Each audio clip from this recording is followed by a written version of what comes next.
நம்ம ஊர்ல இருக்கிற ஊமத்தம் பூ தான் இது. கத்ரா மெட்டல் மாதிரியே ஊமத்தையில இன்னொரு ஸ்பீஷிஸ் இது.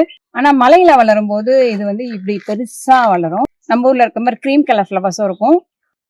மலைகள்ல பாலிப்ளாய்டி ரொம்ப அதிகமாகுது அப்படின்னு சொல்லிட்டு ஸ்டடிஸ் இருக்கு.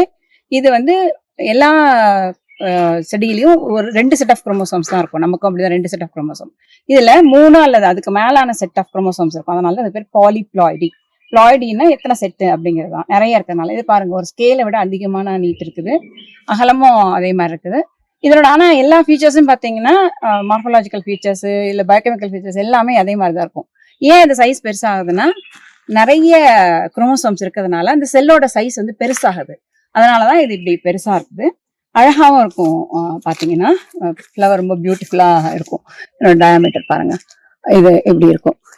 இந்த பாலிப்ளாய்டினால வேரியேஷன்ஸ் நிறைய வருது, நிறைய ஸ்பீஷியேஷன், அதாவது நிறைய இனங்களும் உருவாகுது அப்படின்றத கண்டுபிடிச்சவங்க ஜானகி அம்மாள். அவங்கள பத்தி நாங்க ஒரு ஸ்பெஷல் வீடியோ பண்ணியிருக்கிறோம், அதையும் பாருங்க.